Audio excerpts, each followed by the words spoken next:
एक middle class 23 साल के लड़के को एक अमीर घराने की 23 साल की लड़की से बेइंतहा मोहब्बत हो जाती है। यह प्यार की सीमा इतना आगे बढ़ जाता है कि बात शादी तक पहुंच जाती है।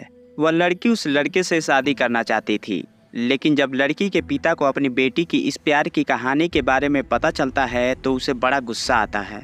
वह इस शादी से इनकार करता है, पर वह लड़की अपने जिद पर आ जाती है। वह अमीर बाप अपनी बेटी से पीछा छुड़वाने के लिए उस लड़के को 3 करोड़ रुपए का ऑफर देता है, पर वह लड़का उस प्यार को पाने के लिए इतने बड़े अमाउंट को भी ठुकरा देता है। आखिरकार वह बाप अपने बेटी के जिद के आगे मजबूर हो जाता है, जिसके बाद खुशी खुशी अपने बेटी की शादी उस मिडिल क्लास के लड़के से करा देते हैं। यहाँ पर एक फिल्म की कहानी समाप्त होती है, लेकिन यह कोई फिल्म की कहानी नहीं है, बल्कि यह एक सच्ची घटना है जिसका अंत इतना भयानक होता है कि जो भी इस केस के बारे में सुनता है उसकी आंखों में आंसू आ जाते हैं। दरअसल यह सच्ची घटना साल 2018 में तेलंगाना के नालगोंडा जिले के मिर्यालगुडा जगह पर हुई थी। 14 सितंबर 2018 के दिन मिर्यालगुडा के एक हॉस्पिटल के सामने एक 23 साल की लड़की, जिसकी हाल में शादी हुई थी और वह 5 महीने की प्रेग्नेंट भी थी, वह हॉस्पिटल में अपना रूटीन चेकअप कराने के लिए आई थी। उस लड़की के साथ उसका पति और उस लड़की की मां मौजूद थी। मां और बेटी अपने दामाद के पीछे चल रही थी और वह लड़की का पति अपने पत्नी की रिपोर्ट लेकर आगे चल रहा था। तभी एक आदमी ने एक तेज धारदार कुल्हाड़ी से उस लड़की के पति की गर्दन पर तेज वार करता है। वह लड़का वहीं अपना दम तोड़ देता है। दरअसल वह 23 साल की प्रेग्नेंट लड़की तेलंगाना की रहने वाली अमृता वर्षिनी थी। अमृता बहुत ही रईस खानदान की बेटी थी। अमृता के पिता मारुति राव शहर के बड़े बिल्डरों में से एक थे।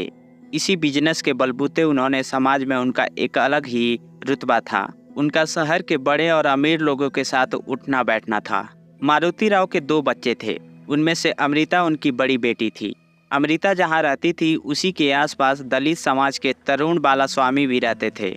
वह एक प्राइवेट कंपनी में नौकरी कर रहे थे। बालास्वामी के भी 3 बच्चे थे। उन तीनों बच्चों में 23 साल का प्रणय कुमार सबसे बड़ा बेटा था। प्रणय पढ़ने लिखने में भी ठीक ठाक था। बात दरअसल उस समय की है जब प्रणय एक कॉन्वेंट स्कूल में 4th क्लास में पढ़ता था।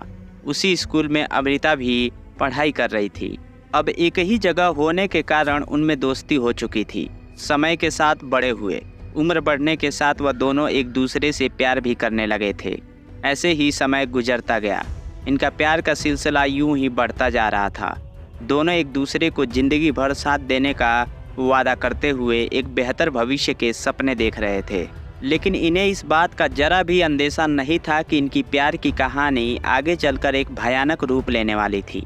दरअसल इस केस में जाति को लेकर हो हल्ला हुआ था। अमृता एक ऊंची जाति और बड़े घराने की लड़की थी, वहीं प्रणय एक मिडिल क्लास और दलित समाज से बिलोंग करता था। आज हम भले ही चांद पर पहुंच गए हैं, लेकिन आज भी समाज की एक कड़वी सच्चाई है कि भारत के कई कोनों में जाति विवाद और दहेज जैसी चीज़ें चलती रहती हैं। जाति के आधार पर अलग दर्जा दिया जाता है, दहेज के लिए मार दिया जाता है। ऐसी बहुत सी घटना आए दिन देखने को मिलती रहती है।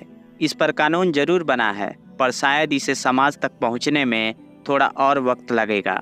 खैर, कहानी पर वापस आते हैं। प्रणय के सामने अमृता और उसका परिवार का हैसियत बहुत बड़ा था। यही वजह था कि ये दोनों भी प्यार के भविष्य को लेकर चिंता में रहते थे। समय की सुई थोड़ी और आगे बढ़ती है। इनकी स्कूल की पढ़ाई खत्म होने के बाद दोनों इंजीनियरिंग कॉलेज में एडमिशन लेने का फैसला करते हैं। इसी बीच इन्होंने एक ऐसा कदम उठा लिए थे कि दोनों परिवार जानकर दंग रह जाते हैं। दरअसल अमृता और प्रणय ने 2018 में अपने घर वालों को बिना बताए मंदिर में शादी कर लिए थे। उन्होंने इस शादी के बारे में सही समय पर आने पर घर वालों को बताने वाले थे, लेकिन अमृता और प्रणय की यह शादी ज़्यादा दिनों तक छुप नहीं पाती है। इसके बारे में दोनों के परिवार को पता चल गई। अब जैसे ही अमृता के घर वालों को यह बात पता चली, वह सभी लोग हैरान थे कि आखिर ऐसे कैसे अमृता कर सकती है। सबसे बड़ा धक्का अमृता के पिता मारुति राव को लगा जब यह पता चला कि उनकी बेटी ने एक छोटी जाति वाले मामूली लड़के से मंदिर में जाकर शादी कर ली है। उन्हें अमृता के इस फैसले पर यकीन नहीं हो रहा था। दूसरी तरफ मारुति राव ने अपनी बेटी की शादी के लिए बड़े बड़े सपने देख रखे थे, पर यह सपना धरा का धरा ही रह गया। लेकिन वह इस शादी को मानने के लिए तैयार नहीं थे। उन्होंने अपनी बेटी को समझाने की बहुत कोशिश की। मारुति राव चाहते थे कि अमृता इस शादी को गलती समझकर भूल जाए और अपनी आगे की पढ़ाई पर ध्यान दे, क्योंकि वह अपनी बेटी अमृता की शादी किसी बड़े परिवार में करना चाहते थे, जहां उनका रुतबा और हैसियत के लोग शामिल हो सके। लेकिन अमृता किसी भी हालत में प्रणय से दूर नहीं जाना चाहती थी। दूसरी तरफ प्रणय के साथ भी कुछ ऐसा ही था। जब प्रणय के पिता बालास्वामी को इस बारे में पता चला तो वह भी अपने बेटे को समझाने लगे कि अमृता हमारे हैसियत से कहीं ऊपर है, हम उसकी बराबरी नहीं कर सकते हैं। लेकिन प्रणय भी अमृता की तरफ बिल्कुल पीछे हटने वाला नहीं था। इसी दौरान में अमृता के घर वालों ने उसे अपने घर से कहीं भी जाने से मना कर दिया। उस पर कड़ी निगरानी रखी जाने लगी, मगर वह हमेशा इंतजार में रहती थी कि कब उसे मौका मिले और वह वहां से भाग जाए। एक दिन अमृता को यह मौका मिल गया। वह उसका फ़ायदा उठाते हुए प्रणय के साथ भाग गई। बेटी की इस हरकत से एक बार फिर मारुति राव का इज्जत उछला। राव का मानना था कि अमृता की इस हरकत से उनका समाज में बहुत बेइज्जती हो रही थी। एक बार फिर वह अपनी बेटी को वापस लाने के लिए हर तरह की कोशिश करने लगे। उन्होंने साफ साफ कह दिया था कि वह अमृता को उस लड़के से छुड़ाकर अपने घर वापस लेकर आएंगे। इसलिए उन्होंने प्रणय को अमृता के जीवन से दूर जाने के लिए 3 करोड़ रुपए का ऑफर देते हैं। उन्हें लगा कि इतनी बड़ी रकम देखकर प्रणय बदल जाएगा, लेकिन ऐसा हुआ नहीं। प्रणय ने मारुति राव का 3 करोड़ रुपए का ऑफर ठुकरा दिया और उसने यह भी कह दिया कि वह कभी भी अमृता को अपनी ज़िंदगी से दूर नहीं जाने देगा। यह सुनकर मारुति राव अपने घर वापस लौट आए, लेकिन उनके दिमाग में अब भी यही बात चल रही थी कि कैसे अमृता को प्रणय से दूर करें। यह बात वह अच्छे से समझ चुके थे कि जब तक प्रणय जिंदा है वह कभी भी अमृता को नहीं छोड़ेगा। इसलिए मारुति राव एक नई तरकीब लगाना शुरू करते हैं। उन्होंने मन ही मन ठान लिए थे कि किसी भी हालत में प्रणय को रास्ते से हटाना है।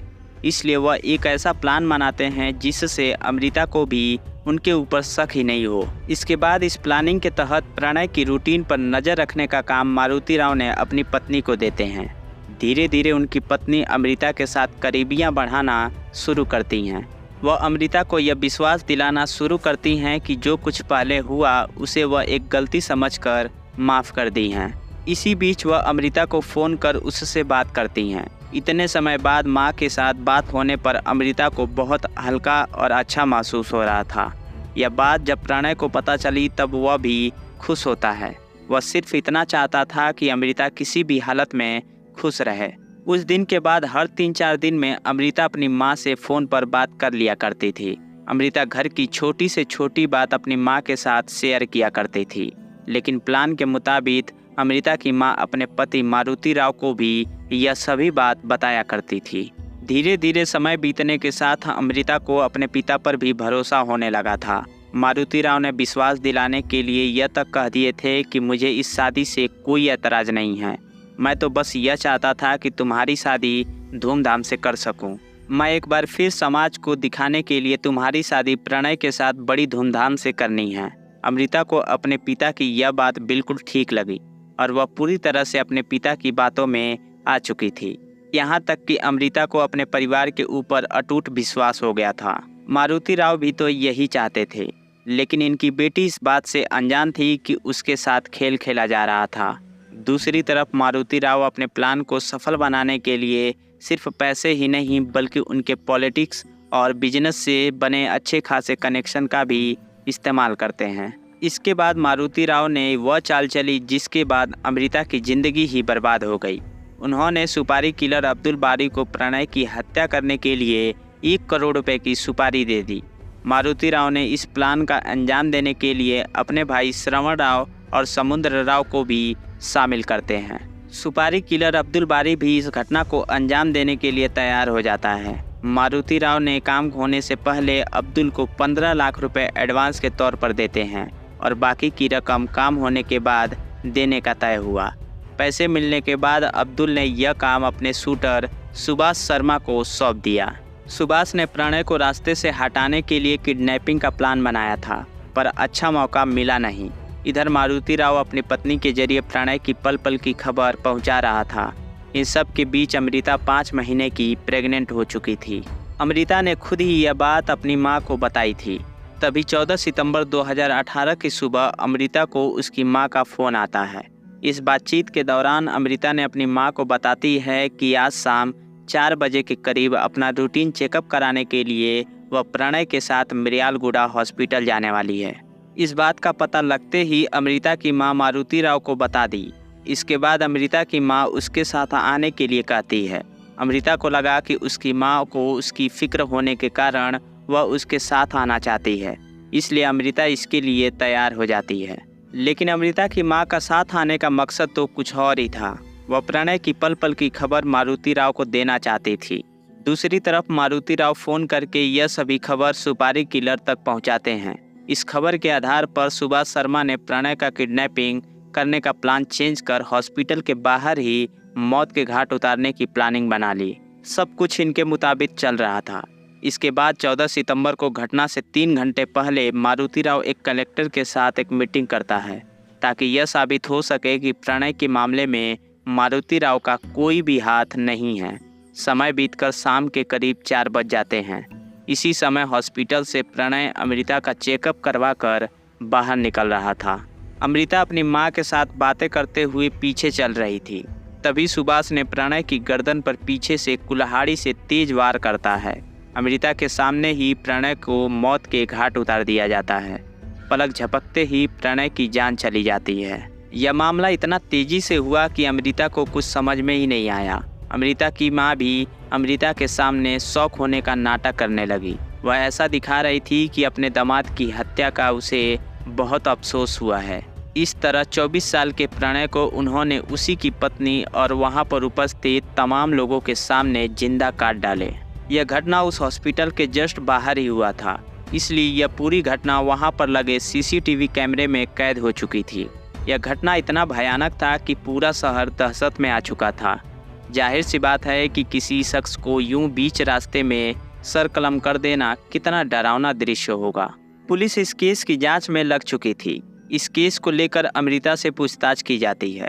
पुलिस यह जानने की कोशिश करती है कि इसके पीछे कौन हो सकता है, पर अमृता के लिए यह केस बिल्कुल साफ था। इसलिए वह पुलिस को बयान देती है कि इसके पीछे उसके पिता मारुति राव और उनके भाई शामिल हैं। दिन दहाड़े हुई इस हत्या की वजह से पूरे तेलंगाना के लोगों का गुस्सा बढ़ गया था। हर जगह पर प्रणय की मौत को लेकर आंदोलन शुरू हो गया था।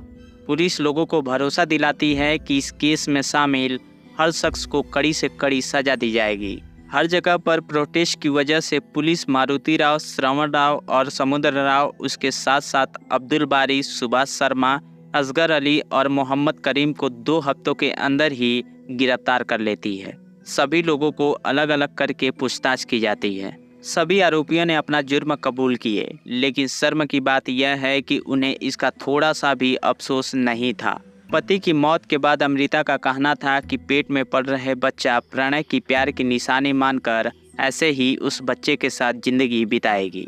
इसके बाद यह केस कोर्ट में चलता रहता है।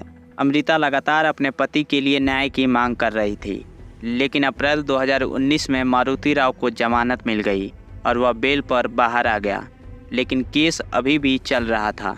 मारुति राव अमृता से समझौता करने के पीछे पड़ा था, पर अमृता जो खोई थी उसका दर्द शायद कोई नहीं समझ सकता है।